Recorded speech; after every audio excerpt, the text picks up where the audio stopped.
I really tried hard not to impose a style on it. Just let it be real. And I had to hold back my desire to genre it up. I just felt Lilly is just real and authentic and plain spoken. And I didn't want to fancy her up.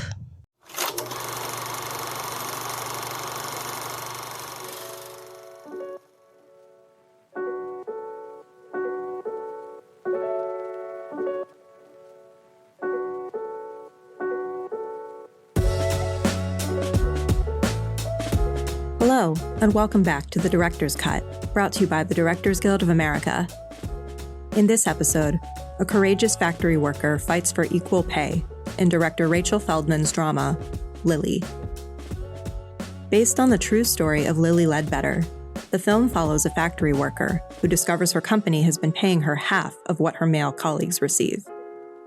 Seeking justice, she begins a long and historic fight for equality, spanning all the way to Washington, D.C. Lilly is Feldman's feature directorial debut.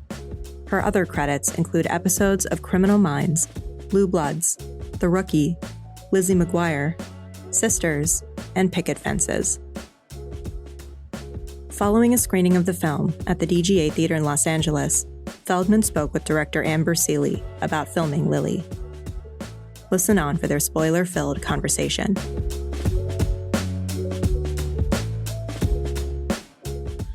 Thank you, guys. Well, I just want to say this is such an honor for me to get to do this with you, and the movie is amazing. So I want to get right to my questions, though, because we only have a certain amount of time.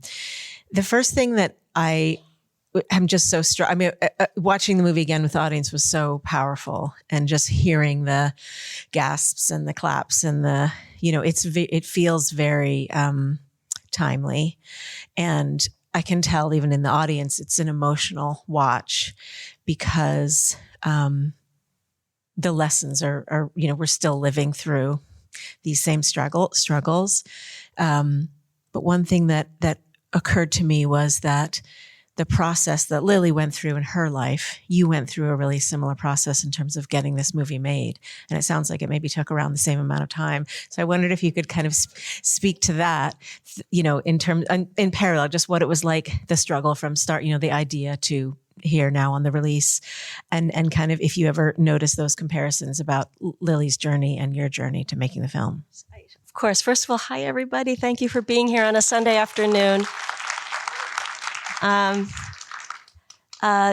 Great question. I am a Lilly, and you are a Lilly. We are all Lillies, and that was one of the reasons why I wanted to make this film, is to honor all of us women and men who've been in this struggle for so long. It takes a long time to get anything done.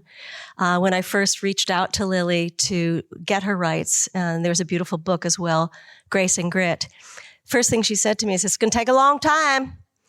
And I said, how do you know? You don't know anything about making movies. She goes, because it took me a long time. She said, it took me 10 years. It's going to take you 10 years. And, she was kind of spot on. It takes a long time to get things done. And, Lilly and I always said, from tire factory worker to Hollywood television director, it's all the same discrimination. And, my discrimination in Hollywood looked very different than hers. Hers was, sexual assault and all kinds of cruel and horrible things. Our kind of discrimination was really more in the form of exclusion.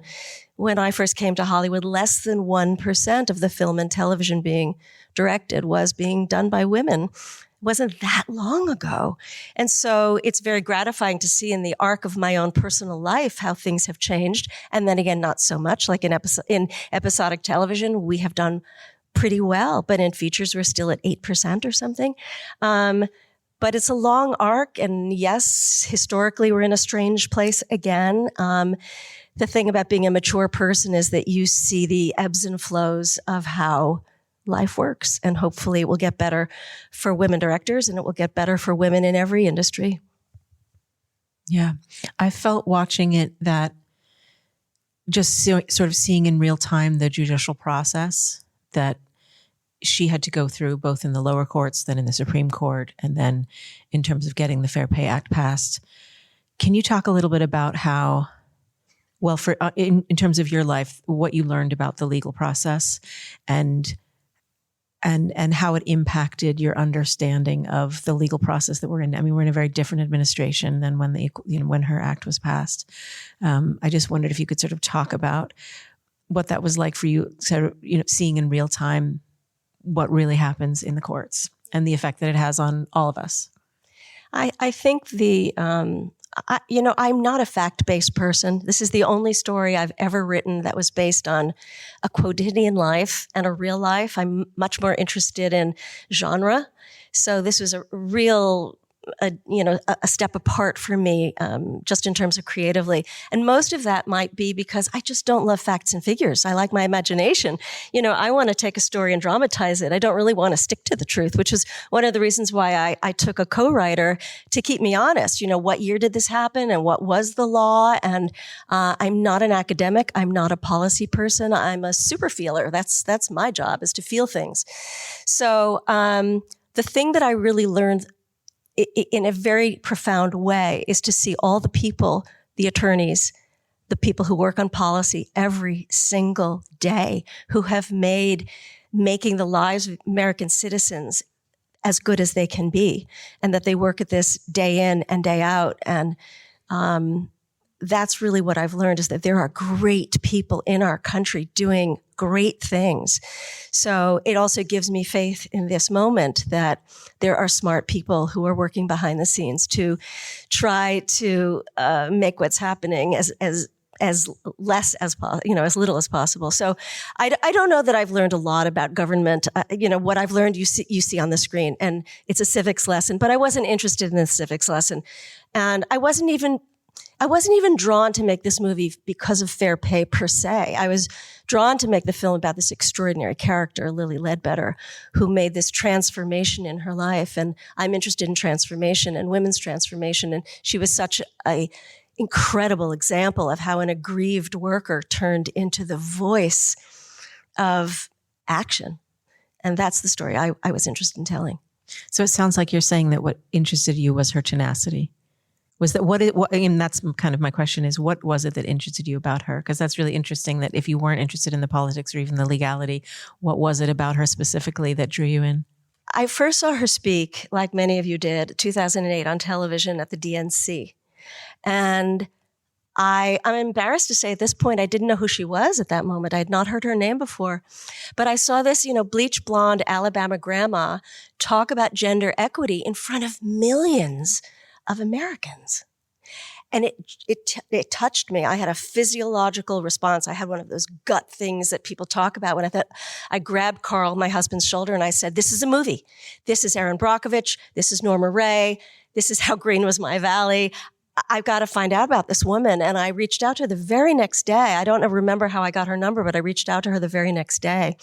And she had an incredible story. And I was right. But she said, "I'm writing a book. You have to come back in 3 years." So I went back 3 years later, and I got the rights to her book, which told the story of this child who grew up in what she describes as a dirt farm in Alabama during Jim Crow years. 1938, she was born, in abject poverty, without electricity, without running water, with a drunk grandfather who beat up her mother every day. And yet, she believed in herself. She wanted to be a ballroom dancer. She wanted to be a cheerleader. She was good in math. She was good in sports. And nothing could hold her down. And that DNA that she was born with, despite that adversity, is such a spirit that held her through all of those years. I said to her, like the lawyer asks her, "How did you stay? Why did you stay in that job?" She wanted the money. She wanted to bring her family into the middle class. And that was the most important thing to her. And that's why when she found that they were cheating her of money, that was the thing that got her. Not all the touching, all the feeling, all the cutting of the brakes of her car and the cruelty that they treated her with in that factory. It was the money. So yeah, her character was fascinating to me. I do feel, again, that you have some similarities with her. The fact that you just saw her on TV and then immediately called her the next day. I want to ask about the power bob. There's a lot of power bobs. The hair. Tell me, was that a conscious choice? Oh, the wigs, the wigs. I don't love wigs. I don't really want to work with wigs again. We were just going with what what Patty wanted and what Lily had, and Lily had the power bob. Yeah. There were a lot of power. Anyone else see the power bobs? I felt there were a lot. I loved it. Okay, so I want to ask a little bit about the use of B-roll and historical footage. Talk to me about that process. Was that something that you knew as you were writing it, you were writing that into the script, or is it something you more discovered in post with your editor? Yeah, it was not in the original screenplay at all. What happened was we started shooting and we needed to shut down, and we shut down for an entire year. And when we went back a year later and the cast stayed with us, which was so beautiful, we had lost money and we needed to cut 25 pages from the screenplay. And we had to shoot, we had to cut 12 days of the screenplay, and there was a lot of cutting. So we did, and I think we did a judicious, and I hired a new wonderful producer who helped me through the process. And we shot the new, shorter, tidier script. And when we looked at it, I just felt she was skinny. She was a skinny girl. She needed some fat on her bones. And toward the end of the film, during the 225 vote, I just needed more tension. So first we found the actual congressional vote where they're counting the names, which was great, gave me a nice time clock. And then we found the piece of Kennedy and the piece of Murkowski and the piece of Obama and Clinton, and we put that in, and I really liked that. And we wrapped up the film. And then the strikes hit. And then there was nothing we could do with the film. And I brought the film down to Birmingham, Alabama, and I showed it to Lily and to her family. And I said, Lily, what do you think? She goes, well, it's good. I like it, but there's not enough ballroom dancing. So I took that opportunity to hire a new editor, and we had time. There was nothing we could do. We had a couple of months with the strikes, and we went into a new editing room with a new editor. And she said to me, I have an idea. I'd like to put in more archival footage, and I have an idea about Ruth Bader Ginsburg. And I said, no, it's not a documentary. I don't want to do that. Please. She's just let me try. And we hire these brilliant HODs, heads of departments, so that we can take advantage of their genius. And I'm so glad I did. And I said, okay, go ahead. And she had a wonderful assistant, and they found these little pieces and they put them in, and I looked at it and I said, okay, you're absolutely right. It's undeniable. I think it's very, very powerful. Yes, let's go. So it was not my idea. It was not originally there. It's something that happened in the editing room, and I'm very glad for it. I love that. I love that process. So and my next question was going to be about story structure and how you sort of, when you're working with the script, and obviously, we talk about how there's 3 writing processes when you're writing the script, when in production and then in post. Can you tell me how that story structure kind of changed? Were you working with a typical 3-act structure? Just talk to me a little bit about your writing process and how that kind of morphed through, the time you had to stop for a year through production and then through your post process. Yeah. Well, there was a beautiful book to work off of. And I think the most difficult thing when you're dealing with a real life and a long life, it's not cradle to grave. Lily was still alive when we were making the film. She passed in October, right after our premiere, sadly, not to be able to enjoy this moment with us. But, we had to find, okay, what were we going to focus on that 60-year arc, 70-year arc? And we decided it was those 10 years between when she found the note and when the law was passed. Those very 10 years that she said, it's going to take 10 years. And the original script had more flashbacks. I was particularly interested in her backstory. I wanted to meet her mother. I wanted to meet Edna. I wanted to go back to that dirt farm. That's me. That's coal miner's daughter. And I wanted to make coal miner's daughter. But that was all the stuff we had to cut. All those flashbacks were expensive, and all those, doubling actors and more locations. So we had a classic structure, first act, second, 2A, 2B, low point. And then when we did have to cut those 25 pages, most of it was flashbacks. Sort of imbuing the story with history. But, we gave some of it. I thought the most important part was really to see her working in the factory and to see how difficult and arduous those years were. So I think we got a little bit of that. And then it changed in the editing room quite a bit.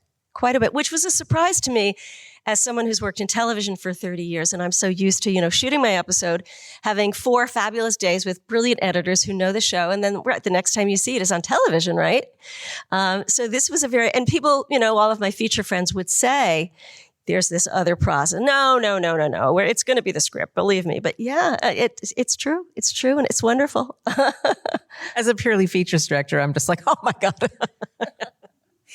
Tell me now, I don't know if this is true, that her husband passed away before her act was passed. And I found that obviously very sad. And also that she passed away before the film was released, it sounds like. Were those true? Yeah, so we premiered at the Hamptons International Film Festival on October 10th. She was already in intensive care. She had pneumonia. And her daughter, Vicky, who you met in the film, came down with her husband and one of her sons, and was there with us at the premiere. And it was a magnificent premiere. It was a screening of 500, jam-packed, standing room only. Vicky was honored from the stage. Patricia and I got standing ovations. It was a beautiful thing for Vicky to see and bring back to Birmingham to share with her mother in the ICU. And Lilly really wanted this movie made. She wanted her legacy to continue. And Lilly was a movie lover. She loved movies even when she lived in poverty. I mean, this is a kid who picked cotton at the age of 8 for pennies. And she said she and her father would collect their nickels and go to the double features on the weekends and see, all the ballroom dancing movies of her era. And she loved Sid Charisse and all those things. So it was very important to her. And Vicky went back and told her mother about the movie. And Lilly died a few hours later. It was really as if she was waiting. It was very important to her. Wow. I love this quote from the movie. It's their job to make sure the laws of our country protect us. Is that something was that a true quote? Is that something that you wrote? I don't remember if it's me or it's Lilly. Well, as we discussed, you're kind of one and the same. It seems like. No. I mean, so much of this is true. And I hope people who are interested in her story will read the book. She lived a magnificent life. But so much of it is true. Some of the lines that I do remember her saying are like when Charles says to her, "What time do you want to leave in the morning?" She's talking about how long it's going to take. The lawyers want me to be in Birmingham in the morning. What time do you want to leave? That was true. And she loved that about Charles. I was looking for a line when they're in Congress and they're walking into the press room for the first time. And Marcia Greenberg says to her, what do you do when you're nervous before the dance competitions? And she says, I dream about winning the lottery. So, I couldn't think of that line. I called her. I said, Lilly, what would you say? For actors, they dream about the audience being naked. What would you say? It's all about money, Rachel. And I love that. I want to talk a little bit about the storyline with the son and how much that was, and I'm just recognizing now we're at the DGA and not the WGA, but I am very interested in the creative process in terms of writing and editing. That storyline, how much of that was true and how much of that you felt like it was needed, in terms of the drama, in terms of the arc? The Philip story is actually a much bigger story that Lilly would have preferred me not to share. So I minimized it. I thought it was important that there was a conflict with one of her children, that she didn't have the wherewithal, the sophistication, the time, the money to address. And it was a different time. People didn't really understand what learning disabilities were or hearing disabilities or, he was a tough kid. Many of us have tough kids. I had a tough kid. And going through what she went through and also having a conflict at home, I thought was important to the script, yeah. But some of that story was excised from those 25 pages. The forever lost 25 pages, but I don't think we feel it in the film. I wanted to ask a little bit about your process of working with Patricia in terms of bringing her onto the project, and then what was your process of finding the character? Obviously when an actor is playing a real person. It's always a little bit more complicated. Can you talk about that process for the both of you? Yeah, and not just Patricia. I was so lucky with Patricia and with John Benjamin Hickey and with Thomas Sadowski. I mean, gorgeous actors, human beings, friends. I really could not have been luckier. Getting Patricia is a story that I think might be interesting to your audience, in that someone who's been a television director for most of their career, as you well know, doesn't usually have the cachet to be able to call CAA and say, hey, I want Patricia Clarkson. Who the hell are you, Rachel Feldman? But a well-known actor opened the door for me, which was such a gift, because she liked the script and she knew how important it was to tell Lilly Ledbetter's story. And she really understood the plight of the woman director in Hollywood. And she said, I'm going to help you. It's a very, very well-known actor. And she opened the door for me, and CAA said, who are you interested in? And I said, Patricia Clarkson. They said, great. And Patty got the script. She was in London doing a play. And she said, I know who Lilly Ledbetter is. Her mother was a very prominent councilwoman in the city of New Orleans. She had grown up in a family of 5 girls. Democratic politics and politics for women and girls was very important to her mother. So she was like in. And then we met and we had a Zoom and we fell madly in love. And she was in. And, when we shut down, she said, Rachel, I'm not going anywhere. I'm there for you. Whatever it takes, I will be there. So that was remarkable. And working with her was extraordinary. She doesn't like a lot of direction. She doesn't require a lot of direction. We did a great deal of talking ahead of time. We broke down the script, scene by scene, year by year, decade by decade. So all of the work had been done really before we got there. And she was just a pleasure to work with. Fierce, and funny and charming, and we just had a great time. And John Benjamin Hickey was fantastic. He and Patty have known each other for a good 30 years. They've always wanted to work together. So they had a blast, and there was, such chemistry between them. And I think it's just so sweet that they finally got to work together in their late 60s. I mean, that kiss that they have at the end when he's sick in bed, I just love that moment. How often do you see 70-year-olds kiss on screen, And they appreciated that, and they loved that. So, and Thomas Sadowski, when he has to pour out all that exposition in the hospital room, that's not easy for an actor to make it understandable for an audience. And I think he just does such a beautiful job of that. So I was so lucky to have these beautiful actors. So after working so much in television and coming back again to film, do you feel like you're going to focus more on film? I just want to work. I want to work and I want to work. Yeah, I mean, I've written a couple of scripts that I love to get going. I've written a couple of pilots, but I'd also love to continue working in TV. I feel like I've just gotten my motor going. I'm ready to go. Yeah, thanks for asking.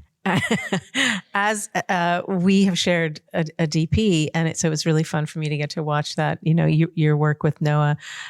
Talk to me a little bit about the look of the film, particularly the color and saturation, and I appreciated that movement of time and how the color changes as we get more into the present. Talk a little bit about that process and how you came upon that. And I thought out of my mind, out of her mind, out of my mind. Oh, out of my mind, but out of my mind. About that. So beautiful. About I know, but it's beautiful, and his work is beautiful, and your work is beautiful, and you should see Out of My Mind that Amber directed. It's really a beautiful film. I really wanted to strut my stuff as a director. It's my first feature film, but this just wasn't the movie to do it. And I had to hold back my desire to genre it up and just stick with the story, stick with the performance, keep it simple, stay out of the way, don't let the audience see the director. And so I really tried hard not to impose a style on it. Just let it be real. Why? I just felt Lilly is just real and authentic and plain spoken. And I didn't want to fancy her up. So I really had to hold back in terms of that a little bit. That's so funny because one would say the use of, historical footage and different color temperatures and, all the cutting back and forth, that actually is quite a strong statement. You don't. I guess agree? I mean in terms of my shots. Yeah, lenses, shots, movement, the fun stuff. the genre stuff. I'll save that for a thriller. But working with Noah was fun. I mean, he wanted to sort of DP it up also, and we had to keep him quiet. The desaturation was a choice that after we showed the film, we showed the cut to a couple of people, and they were confused by time, which is why we also have the crayons on screen, and which I'm not thrilled with. I don't like text on screen, but people got lost in terms of time, how much time has passed. So better to have an audience that knows where they are rather than be confused. So we did that. And the desaturation was initially done to have the audience understand the past from the present. But then when we also did it, I liked the way that was really when she felt activated, when she found that note, when she sort of started to embody the power that she was going to move forward within the story. Yeah, there's a great line that you have there as the color is changing. What was that line again? I don't know. I couldn't take it anymore. Something. But she indicates that she'd had it. That was the straw that broke the camel's back. And then I like the Wizard of Oz of it all, you know. I was really curious. Obviously, the film just opened, and so there's still reactions coming in, and you're probably experiencing in real time how people are feeling about the film. But I was curious about the very politically divided country that we're in right now, and how people are reacting to the film. There's so much of political divide in the film historically, and the divide has only grown since 2008. Can you talk a little bit about that? How the reactions have been politically? I don't know how the reactions have been politically. I haven't heard from the other side. What I will say is, if there's anyone here, feel free to say something later. Or don't. What I will say is, you make a film in the dark, right? You're in the editing room with your editors and your producers, and you really don't know what you have. And then we went out on a festival tour starting in October, and I guess I've been to about 20 or 25 festivals, and then we opened just last week. The festivals were such a surprise that I felt the moment in time, and that was before the election. People were needing and craving, and it felt like a healing movie. The people were liberated to cry and to hearken back to sweeter times and to hope for the future.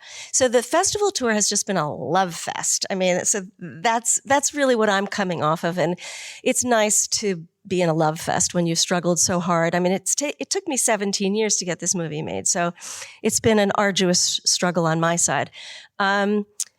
But, it opened last week. We had an incredible premiere in New York City. Hillary Clinton came to our premiere, which was just wonderful.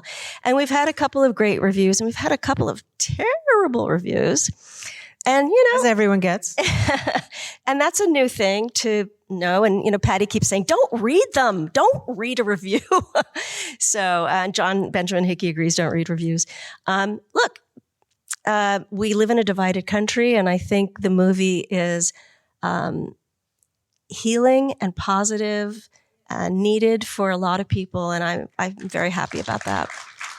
I know we only have a few minutes left, but I just want to ask you, because this is your first feature film, but you have been in the film industry for so long. Can you talk a little bit about what that was like for you as a director, we're moving from television into film, how the process felt different for you and what you loved or didn't love about it? Oh, I love it all. I mean, I love working in television. I love working in television when people are nice. Okay, let's say that. I mean, I've directed nearly 60, 70 episodes of television. I've worked in companies where, the showrunner's nasty and everybody else is nasty. And I've worked in where showrunners are generous and kind and wonderful, and everybody else is kind and generous and wonderful. And it's a trickle-down effect, and I love working for those companies. It's hard working in the other kind of environment. I think things have changed more and more and more. But getting to make your own movie, as you know, and as so many of you know, to hire your own heads of departments, to create a community, to create a family, to create And, we did shut down. We had some bad juju, and then we came into some good juju. And when I finally got to shoot this film the second time around with a wonderful producer and a wonderful crew and wonderful department heads, it was just, we were in a groove. We were having fun. We were working hard. I want to do that every day of my life. Do you think part of why it was so hard to get the film made was because you were a woman? Yeah. Do you think that there's equal fair pay for women directors in Hollywood? Well, we do have a Directors Guild, so if we work in episodic television, we all get paid the same, I think. Let's check up on that. I think we do. So, I think in our field, it's very different than in industry. It's very interesting. This film was independently financed. So I have over 200 investors and donors and lenders. And I've gotten to know a lot of high net worth women who have put the wind behind my wings and are from every industry all over the country. I just came back from Chicago where I spent with Ann Drake, who's in logistics. And I've met women in the carpet industry. It's just incredible, the women that I have met who want this film to be made. So it's all over. But in our particular field, it's quite different. I just feel that it's an opportunity game for us. It's an opportunity game. It's an exclusion game. It's not about getting paid equally. It's getting the opportunities equally. And now that our industry has fallen apart, we're going to have to figure that all out all over again. Right? I mean, it's all, quicksand under our feet. It's all anyone's guess. Yeah. Is there anything that I haven't asked you that you feel like is really important that you want to talk about? I would just really like to say how exciting it is for me to be here, sitting here with you today. I notice sometimes with Q&As at the DGA that the director never looks at the audience. And I think it's because that light is impossible. They're always just looking at you, and I always figure like, hey, I want them to say hello to me. So I want to say hello to you. I've been a member of this guild since 1985. I've never been in this seat before. So, it's exciting to be here. It was exciting to be in that magazine. I remember, is Rena here?